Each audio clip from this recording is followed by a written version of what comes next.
En la sesión del Consejo General del INE, que se realiza el día de hoy, Dania Rabel, Claudia Zavala, Martín Faz, entre otros, Carla Humphrey, integrantes del Consejo General del INE, empezaron con sus mismos embutes de siempre. Se declaran desiertas dos órganos públicos locales autónomos, OPLES. Y dice Dania Rabel, no acompañaré esta propuesta porque no estamos de acuerdo y no tienen la mayoría calificada. Son cuestiones ya meramente políticas.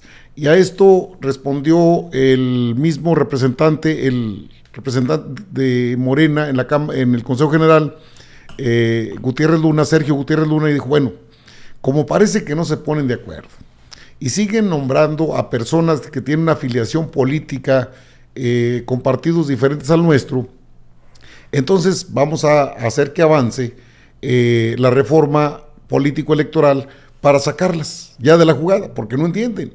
Se les ha dado la oportunidad, se les ha dado el beneficio de la duda, han estado en contra, no entienden los cambios que se han vivido en este país. Guadalupe Tadei Zavala, por su parte, dice, a nosotros no nos han notificado ninguna, porque eso es lo que querían, que mediante una notificación detuvieran el proceso electoral que ya está en marcha. Y esto simplemente no es posible, porque no hay ninguna notificación respecto a lo que sería suspender el proceso que tiene ya encaminado el INE para elegir a los integrantes del Poder Judicial. Está interesante todo este asunto porque de veras que las lenchas todavía creen que mandan en el INE, y dice Sergio Gutiérrez Luna, entonces vamos a correrlos y vamos a nombrar a otros. Mire, esto es lo que dice la consejera Dania Rabel. Así están las cosas al interior del Consejo General del INE. Prueba de ello es que los OPLES de Chiapas, que por tercera vez se declara desierta la presidencia del OPLE exclusiva a mujeres. Qué mensaje tan desafortunado manda el INE a las mujeres chiapanecas, porque él ha sido una convocatoria exclusivamente para mujeres en la presidencia del organismo. Pues sí, la consejera quiere que sean los de su bancada o los de su preferencia política. Que es la más subjetiva, porque al final implica que más de una consejería haya advertido en una persona las cualidades suficientes para ser consejero o consejera electoral. Sin embargo, en la propuesta que se pone a nuestra consideración hubo casos en los que esta manera de trabajar no se observó y las propuestas no surgieron de los consensos del grupo. Por esta razón, y aun cuando los perfiles pueden resultar idóneos, me apartaré de las propuestas de designación de García Flores Martín en Guanajuato y de Morales Silva Wilfredo Román en Sonora.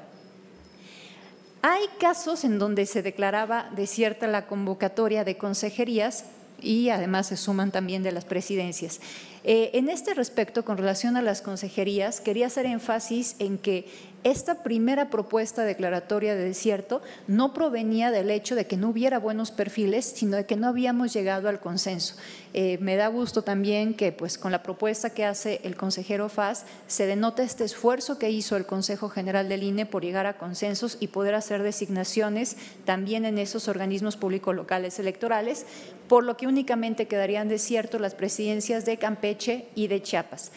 No obstante, lamento profundamente el caso de Chiapas, porque al declarar desierta por tercera ocasión esta convocatoria, pues me parece que se manda un mal mensaje a las mujeres que fueron entrevistadas y que tuvieron perfiles interesantes, que demostraron talento y experiencia profesional, quienes además acreditaron favorablemente todas las etapas. Sin embargo, nuevamente, por falta de consenso, ninguna de ellas alcanza la mayoría calificada. Estas decisiones desincentivan la participación en la convocatoria, lo que se refleja en una disminución drástica en el número de registros, mientras que en la primera y la segunda convocatoria tuvimos 26 y 30 personas aspirantes, mujeres aspirantes respectivamente. En esta tercera convocatoria únicamente tuvimos a 19. Declarar desierta esta convocatoria es enviar una señal equivocada a la sociedad. Bueno, ella es Dania Rabel. Le explico por qué se declaran desiertas.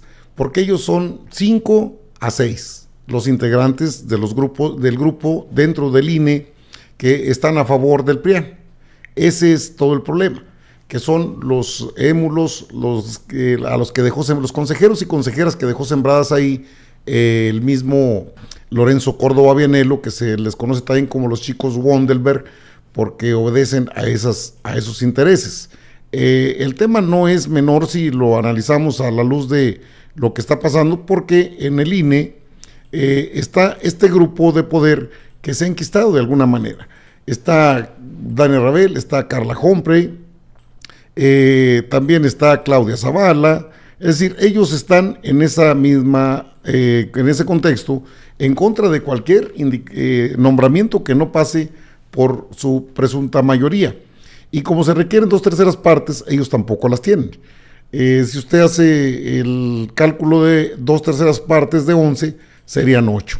Ellos no los tienen, tampoco la consejera presidenta los tiene. Es decir, son los grupos que están ahí en pugna por obtener pues mayorías que no tienen y las quieren emparejar de alguna manera, y quieren hacer notar que no, es que no se les puede dejar a un lado si ellos han sido muy buenos y son perfiles buenos. Si el problema no es que sean malos perfiles, sino que quieren que sean los que ellos determinen. Bajo este criterio, entonces estamos ante la toma del INE por parte de las lenchas ya en los organismos locales, organismos públicos locales, que son los que se están eligiendo, las presidencias. Eso es de cara al proceso electoral del Poder Judicial de la Federación, que ya habían sacado, no, es que no hay condiciones. El INE, por su parte, Guadalupe Tadei señaló que el INE no ha sido notificado sobre suspensión contra la elección en el Poder Judicial. Dice Guadalupe Tadei, mi postura es esperar a que llegue como viene, analizarla jurídicamente, a ver qué es lo procedente. Así dijo la consejera Guadalupe Tadei, que les dio para atrás a las lenchas que querían que esto se detuviera de alguna manera. La consejera presidenta del INE, Guadalupe Tadei, informó que no ha sido notificada sobre ninguna suspensión contra la elección del Poder Judicial y en su caso será analizado para tomar una decisión sobre el proceso. No hemos sido notificados aún de la suspensión y en caso de que sea notificado habrá un análisis jurídico para que el Consejo tome una decisión, dijo en una entrevista previa a medios, previa a la sesión de hoy. Muy bien, pero también habló en este caso el consejero, el integrante del Consejo General por parte de Morena, el diputado Sergio Gutiérrez Luna, que dijo, bueno, si no hay este tipo de acuerdos, entonces tendríamos que proceder a una reforma político-electoral. En otras palabras, entonces habría que correrlos para nombrar un consejo que está formado y que fue formado por el PRIAN. Así lo dijo el diputado Sergio Gutiérrez Luna. Lo que está hoy a nuestra consideración nos obliga siempre a hacer una reflexión de aquella reforma que evocaba la consejera Dania Rabel del 2014 y este sistema en el que estamos. Y también nos obliga a reflexionar sobre la necesidad de evaluación de esto en una posible reforma electoral. ¿Por qué? En aquel momento recordemos que el PRI y el PAN querían de alguna manera abstraer del control de los jefes políticos en los estados la designación de quienes integraban los órganos electorales locales y llegaron a un híbrido, eso es lo que es este sistema, donde ahora este Consejo General es quien designa o ha venido designando a quienes integran los llamados OPLES. Y creemos que nunca ha sido una práctica del todo óptima. En el pasado aquí había un personaje que prácticamente concentraba todas las designaciones, Marco Baños. Ahora hemos observado nosotros un bloque que obstaculiza algunas cosas y que no nos parece una práctica sana o regular. Máxime que se tratan de designaciones de la mayor trascendencia en las entidades federativas. Yo creo que esto debe dejarnos una reflexión para una posible reforma electoral y analizar si es el mejor mecanismo o no. Y nosotros tenemos observaciones particulares y específicas. Voy al caso del OPLE de Colima. Nos parece, y lo voy a decir con respeto porque estamos aquí evaluando perfiles para integrar un órgano superior de dirección en entidades federativas. Nos parece que la propuesta de Rocío Rodríguez Híjar no cumple con el perfil adecuado. Creemos que su formación no está relacionada con la materia electoral y que no tiene experiencia en procesos electorales ni en organismos colegiados como el OPLE. El OPLE de Jalisco para nosotros merece una mención muy, muy, muy particular.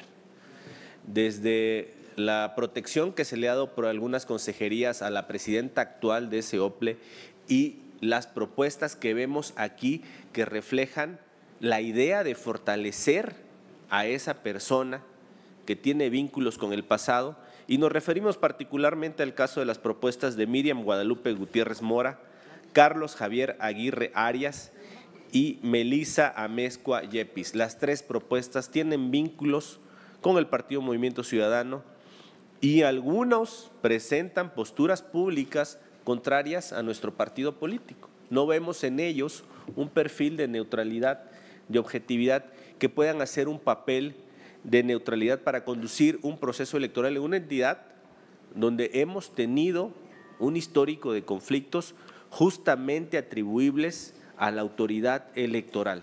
Creo que no abona que se propongan estas personas para alimentar el fuego que ha venido generándose y que hemos venido señalando por el mal trabajo pésimo que ha hecho la presidenta de ese OPLE, incluso llegó al grado de hasta pretender censurar un acto de violencia política que cometió el candidato de MC. En el caso del OPLE de Campeche, veremos que Brenda Noemí Domínguez Aque y Jorge Gabriel Gasca Santos también se encuentran vinculados con partidos políticos y nosotros, consejeras, consejeros, presidenta, estaríamos objetando esas propuestas y en su caso acudiendo a tribunales porque no estamos conformes con esto que están proponiendo ustedes y que he señalado puntualmente. Es cuanto, presidente. Ahí le va, ¿cómo está la situación? A ver, Sergio Gutiérrez Luna dice, bueno, ustedes ponen a los, están ligados los gobernadores de esos estados donde, por ejemplo, el Movimiento Ciudadano, sabemos cómo estuvo la elección en Jalisco, plagada de irregularidades, se rompió la cadena de mando, está impugnada la elección, la dan por buena, el Tribunal Electoral dice que sí hubo irregularidades, pero de todas maneras vale. Es decir, si los organismos públicos locales, los OPLES, no tienen una formación, los presidentes de esos OPLES, no tienen una formación ciudadana y tienen una afiliación política, no va a haber lo que se pretende, que todo el Consejo General del INE, todo, las consejeras estas prianistas y consejeros prianistas debieran ser, mire, las inclinaciones políticas es lo de menos, pero no abiertamente, que es lo que está denunciando Sergio Gutiérrez Luna. En Jalisco, en Campeche, en Colima y en otros estados están ligados a los priistas, a los panistas. Es producto de la reforma 2014. Y entonces lo que debe haber es una reforma político-electoral para que el Consejo General pase de 11 a 9 y que sean electos, pero ciudadanos, que los ciudadanos, como siempre, tengamos la oportunidad de nombrar a personas que sean ajenos a partidos políticos y que tengan una formación ciudadana. De otra manera, pues dice Daniel Rabel, y no estoy de acuerdo, pues es que formaron un grupo que hasta el día de hoy entorpece el trabajo del Consejo General del INE. Por eso la representación política ahí es muy importante, porque, bueno, a ver, Sergio Gutiérrez Luna tendrá en su momento que informarle a la bancada de Morena, en la Cámara de Diputados. Señores, diputadas y diputados, en el INE no cambian las cosas. Así es que, ¿qué hacemos? Ustedes determinen, o corremos a las lenchas o hacemos la elección de consejeros y consejeras una vez que pase la del Poder Judicial, porque tampoco se puede mantener a los pianistas en una posición como esta de preponderancia, cuando lo que tendrían que hacer es ciudadanizarse. El INE debe ciudadanizarse, es decir, que estén ciudadanos capaces, los hay. Que tengamos ciudadanos capaces, los hay. No que echen abajo el proceso electoral, no se puede, no hay elementos, no hay notificación ni siquiera. Entonces, esto tiene que cambiar. ¿Cómo podría cambiar? Pues sacando a las lenchas de ahí. No es complicado, créanmelo. En estas condiciones, bajo el gobierno de la doctora Claudia Sheinbaum, no será nada complicado.